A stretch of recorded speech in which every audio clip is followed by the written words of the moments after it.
What's going on, guys? Welcome back to Bigger Vision Studios. My name is Kyle Johnson. Thank you so much for visiting the channel. Today, I'm going to talk about how me, as someone with no professional film experience, no crew, hardly any budget, and no real professional equipment, made a feature film. So if you enjoy this video and other videos like it, be sure to give me a subscribe, tap the little bell for notifications. We'll be back here every single Friday with a brand new video, and I'd love to see you back for the next one. So without further ado, let's get into the video. Now, the first thing I can really say about making a movie on a super low budget with hardly any resources is, well, just that. Use your resources. So for me, in terms of like locations for my film, FBI Vengeance Day, the primary locations were like my own home, the homes of friends and family, and the school that I went to at the time. I think we overall had to pay for like one location total, and that was like an office building for the director Miller scenes, the FBI field office scenes. Um, but there was just nothing else available to me otherwise that I could have used for free, so I did have to rent that one out. But another part of using your resources, what I think as a student filmmaker could be really valuable, is reaching out to local small businesses. Like for this scene right here, this coffee shop scene in FBI Vengeance Day, I reached out to a local coffee shop that was in my college town. This was a coffee shop that I had visited many times. I enjoyed being there. And when I was writing the script, I'm like, you know what? This is a really, really uh, nice environment. And this is the kind of vibe that I want for this scene. So I reached out to the owner of the place on Facebook. I messaged her, told her who I was, what I was doing, what exactly was going to be, needed from them. And it all worked out for the best. They let us use the space for free. With that said, I do think there's a couple things you should keep in mind. First and foremost, one thing I like to recommend always is complete transparency. Like, tell them exactly what you're doing, tell them what your project is about, tell them how many people are going to be there, what the equipment is going to be, like how much equipment's going to be there, what if anything you need from them. Lay it all out there, because the last thing that people want is to be surprised when they let you use their space. You come in like, wow, that was more equipment than I thought you were going to bring, or wow, you were here a lot longer than I expected you to be. That's the last thing you want, because these people are being incredibly generous and offering their space to you for free. So, especially given that fact, I made sure to be incredibly courteous with that. And with this scene, which was like the climactic battle scene, like the end fight of the movie, this big final battle type scene, this one was really risky too, because I shot it at one of the buildings at the college that I went to at the time, and I reached out to the college because obviously I was going to need their approval for that. I mean, we were going to be there well after hours, super late. Campus security had to let us into the building and lock up and all that stuff. And that one was really scary, honestly, because it was this big brutal fight scene, and there was going to be blood and weapons and all this stuff, and it can sound very scary on the surface to some people who might be lending you their space. With me in particular, I was worried about like telling them all the details about this, because I'm like, oh, what if they say no? What if this is just, like too gory for them? Then I don't have this location. Like, I was super nervous about it, but I was transparent. And I think people really appreciate when you're transparent. And lo and behold, they let me do it, especially considering how we had like prop weapons on the set. We really needed to have campus security in the loop for that one, so we didn't get in any legal trouble. But that's the thing, guys. When you are a new filmmaker or a student filmmaker, you're not just, building your reputation as a filmmaker. You're building your reputation as a partner, as a working partner, as a professional. And that, more than anything, is going to be more important. Like, FBI Vengeance Day was not the quality of like a Netflix film because I didn't have those skills yet. But I am at least happy to know that I left a good impression on the people and places that I worked with. That, more than anything, will get you a long way. So just be open, be transparent, tell people exactly what you're doing, what the story is, how many people are going to be there, how long you anticipate the shoot to be, how much equipment is going to be used, everything. Lay it all out there for them. And another thing, always lead with offering to shoot outside of business hours. We were very lucky with this coffee shop that we shot at that on Sundays, I think it was, they closed at, I think, 3 p.m.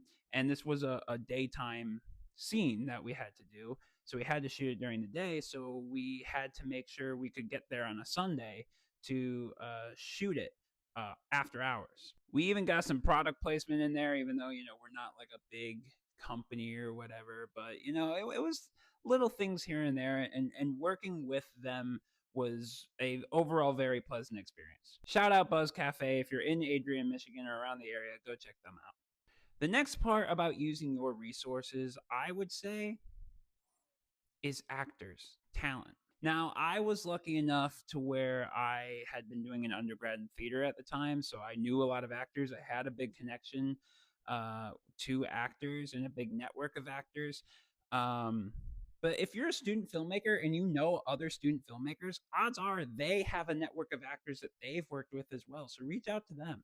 And the most important thing I can stress with this is use new talent. New talent is your best bet and your best resource as a new filmmaker with hardly any budget or money or resources. Because new actors, they just want to, build a reel for themselves. Like you, who's trying to, build yourself as a filmmaker, they're trying to establish their presence as an actor, get on-set experience, and build a reel. So you're kind of both helping each other out. You're growing together, and that's a wonderful thing. I love working with like newer actors who are just trying to get on-set experience because it's nice to see them, learning things and being able to build a nice reel for themselves. So let's all support each other and help each other out.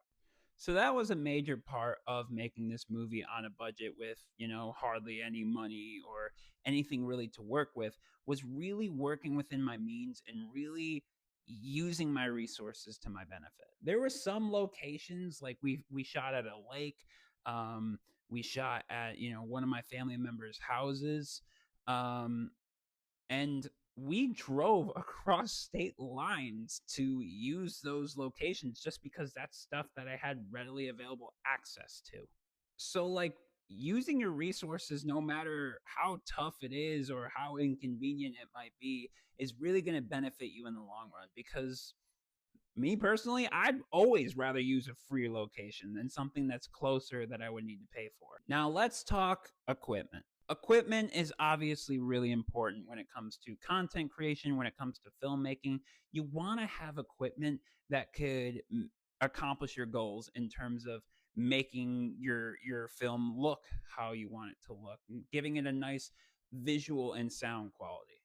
And look, the equipment out there, it's not cheap, but there is cost effective ways to do this. In terms of lights, I just had a couple LEDs. I'm using one right now for this. And I had some, photography lights as kind of like a daylight balance when I needed it. And these worked incredibly well for what I needed them for. The LEDs had some nice effects that really helped with stuff like the house fire scene and other major effects that I had to get in camera. And honestly, it was really cool because it was a learning experience and I was kind of learning it all as I went along. Now, you could use more industry standard stuff. You can grab yourself an ARRI kit or an Aperture kit, but look at those prices, man. Who wants to spend that kind of money as a student filmmaker? I know I don't have the means to do that. You could rent that equipment, but that's also going to be incredibly expensive. But why do all that when you can buy equipment to own that is, yes, a little expensive, but in the long run, not very expensive? Because if you take care of this equipment, it'll last you for a long time. These lights that I'm using, I didn't buy specifically for making the movie. I had them well before this because I was trying to make other projects and gradually growing myself as a content creator. And they've lasted me a pretty long time and they're in great shape. So as long as you take care of them, they're going to be worth the purchase in the long run. Sound equipment is very much the same. Sound equipment, I feel like, is actually a little bit different because honestly, in the age of content creation and streaming and all that, getting a decent microphone is now more available than ever. I'm holding a microphone right now for content, but this isn't the stuff I used in the movie, obviously. I'll show you the stuff that I had. First thing I had on my little iPhone rig, because yes, I shot it on an iPhone as well. We'll get to that in a minute. Is this little guy here? This thingy. Um, this was rather cheap, and it has a USB-C that plugs into your phone, and boom, you got great audio. I also did get a boom pole along with this Boya mic. Um, just for a little better quality. This was a little more expensive, but not bad. I remember it not being as expensive as I thought it was going to be, and it did work out really well. And of course, having two audio sources for every scene was really beneficial because sometimes this guy didn't work how I wanted it to, but it's a good thing I had this to fall back on. And I'll put prices for some of these things on the screen now. They're honestly not terrible if you want to invest in your own gear in the long run. Because remember, you're not going to be using this for just one project. I'm going to use all this equipment that I have for all my future content and all my future projects because it's so beneficial to have. Just make sure you're getting yourself some good quality audio because if there's one thing I learned through this process, audiences will forgive almost anything except bad audio. Hell, even now, I'm trying to figure out how these mics work and how other mics work. It's a learning process for sure, but once you get effective with it, it really becomes beneficial. And yes, as I mentioned earlier, I did film this on my iPhone. And I know there's a bunch of elitist filmmakers out there who are scoffing at me like, you shot a movie on an iPhone. Yes, it's incredibly possible. And guess what? I've always preached that the only way to really get your stuff out there is to just make your stuff. I didn't have access to a nice fancy film camera. I wasn't able to afford one. Since I've become a film student, I've started to work with other, bigger, nicer film cameras, more industry standard cameras. I just shot a short film, which I'm going to be releasing and talking about on this channel very soon, with a Sony FX3. An amazing camera. But look at that price. And that's just the camera. That's not including other lenses. That's not including accessories that you might need. That is all just the body of the camera. Cameras are probably some of the most expensive parts of filmmaking. And why would I spend that kind of money when I could just shoot something on my iPhone? The one thing I've always preached, I've said it in so many videos, and I'll say it again, just make your stuff. If you're an aspiring filmmaker, aspiring content creator, just make your stuff. The only thing holding you back is you. The excuses you make of, oh, I don't have a nice camera. Oh, I don't have nice lights. I don't have a top of the line microphone. You don't need it. Just start making your stuff. Start building your library. Because I'll tell you one thing, was FBI Vengeance Day the best quality film anyone's ever seen? No, not by any means. But the lessons I learned from making that movie were so valuable that I'm now seeing that I'm in film school now and applying a lot of the lessons I learned from making my first feature. You learn as you go. Every time you make a video, you learn something. And each video, and I'm hoping that's the goal with this channel here that I'm starting. With each video, the quality gets better and better and better because you're learning things. So guys, bottom line, just make your content. Even if you don't have a lot of money, even if you don't have a lot of equipment or a lot of resources, just work within your means and make some great content.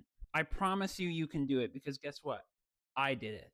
And yeah, I poured a good amount of money, at least for me, into this thing. It definitely wasn't a big budget by any means. And I regret doing that because it didn't put me in a great financial situation, but I don't regret making the product. I don't regret doing the work. But you guys don't even need to do what I did and spend a lot of money on stuff. You can, as I said, use your resources and rely on that alone. I just decided to be really ambitious and try to make a feature right out of the gate.